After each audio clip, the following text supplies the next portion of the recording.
Hi everybody, last time I did a video on my favourite books, but a lot of you also asked me how do I read so many books in a year. Now, I'm going to answer this in two parts in this video. The first is some simple time-saving techniques / hacks that many of you might know already, but I find tremendously useful anyway. But the second, I think, is the more fundamental problem, and that's not really how to find the time. Most of us can find the time for stuff that we like. It's actually how to find the motivation, or how to push reading up in that ranking such that you would choose reading over other activities that are perhaps a little bit easier and seem a little bit more enjoyable. I'm speaking about you, TikTok. I think the first thing, right, is that most people say they can't read lots of books because of a time constraint. And actually the most common thing that I see is people leave reading to kind of like half an hour before they go to bed at night. But most commonly, you'll then ditch it, or you'll fall asleep while reading, or you'll run out of time. That's not very uncommon, right? Because reading is a relatively cognitively demanding task. So if you leave it tonight, particularly after a day of work, more likely than not, you're not going to be able to complete it, or you're not going to do it. You're going to bin it for something less cognitively demanding. And that means, therefore, that leaving stuff to the end of the day, particularly reading, is not very helpful. And so reading that number of books requires some planning. But fortunately, the planning is quite easy to do.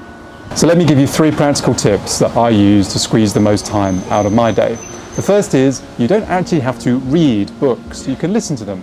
And this is one of the techniques I use the most. I have to walk max, I have to do my exercise, I have to wash the dishes, I cook my food. All of these activities you can listen to an audiobook. And you'll be surprised by how many audiobooks you can listen to during all of this so-called dead time. In addition, you can find that most audiobooks you don't have to play at 1x speed. I find the 1x speed to be a painfully slow speaking speed, and instead you can put it up to 2 or 2.5 times, and that will increase your efficiency even more. Second tip, use ebooks, not just paper books. I have lots of books on my mobile phone, for example. That means that when I'm caught in a situation where, say, I'm on transport or I'm waiting for something or someone, I can open my book and read it then. That allows you to build little micro reading occasions throughout the day, and you'll find that, again, they quickly build up. The alternative, and what a lot of us do, is try Peng Youquan or look at kind of other videos, but I try and use that time for reading. The third tip I talked about in a separate video, and that's not about finding time, but making the time you have more efficient. And that was a technique of speed reading. I won't go through all of that in this video today, but here's a link to the video that I previously made on this topic that can make you get more out of your time. But I think when most of us are honest with ourselves, we all know the techniques to find time during our day. I've made loads of videos on time efficiency, and the techniques I just described to you may not be particularly new. In my experience, the thing that defeats most reading endeavors is actually motivation. And there are several points I'd make in respect of this to help you kind of break through that barrier and be willing to find the time and devote the time to reading. The first is, reading in most cases is a relatively low endorphin or a relatively low instant reward activity. If you look at your life, I think you can separate things into broadly a few categories. One category, right, is stuff that you get immediate gratification.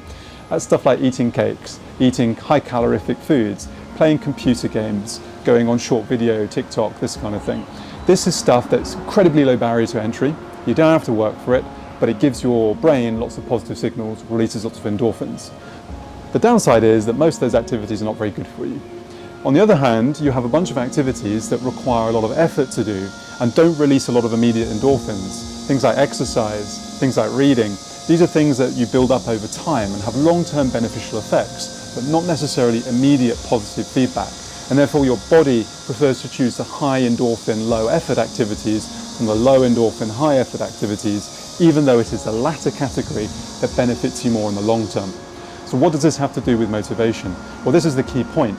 You need to use your logical brain to overcome these primitive endorphin-seeking instincts. You need to understand that reading, just like exercise and many other of these activities, and indeed work, is something that builds over time. You don't get immediate gratification from doing half an hour of reading. You get a lot of gratification, a lot of personal enrichment from doing half an hour of reading 365 days of the year for a number of years, right? It's a long-term life-changing experience. So lower your expectations and appreciate the kind of activity it is. It's an activity that requires persistence and time to get the most rewards. And those rewards will be greater than lots of time spent on these high endorphin, low barrier to entry, low value activities that the brain craves in the short term. So that's the fundamental point about reading, right? It's about overcoming that little endorphin barrier you have. But there are some things that you can do to make it easier even further. The first is, don't just read highbrow books. Don't just read the books you think you're meant to read. Read books you actually enjoy or find useful. Maybe they're trashy, maybe it's like martial arts books or fantasy books. It doesn't have to be like brilliant philosophical volumes. Do stuff that you like. Do stuff that you find useful, right? The second thing is, don't be afraid to bin a book if it's not working out for you. There's no point necessarily having to persevere with every book. No one's rewarding you for getting to the end of every single book.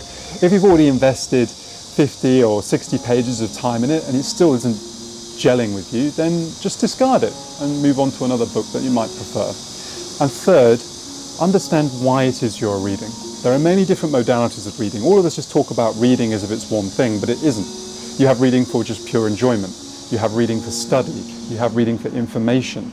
All of these things you can approach with different techniques. If you're reading simply for information, then you can be more sparse. You don't have to necessarily read every sentence in detail. You can skim and do super speed reading techniques in order to focus on the passages or the pages that are most relevant to you.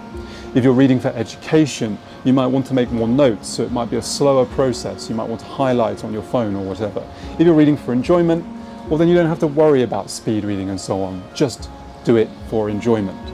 So understand what it is that you're trying to get out of every book and use these techniques appropriately. And so these techniques all together, this is how I managed to read 80 books a year, and I hope you guys find them useful too.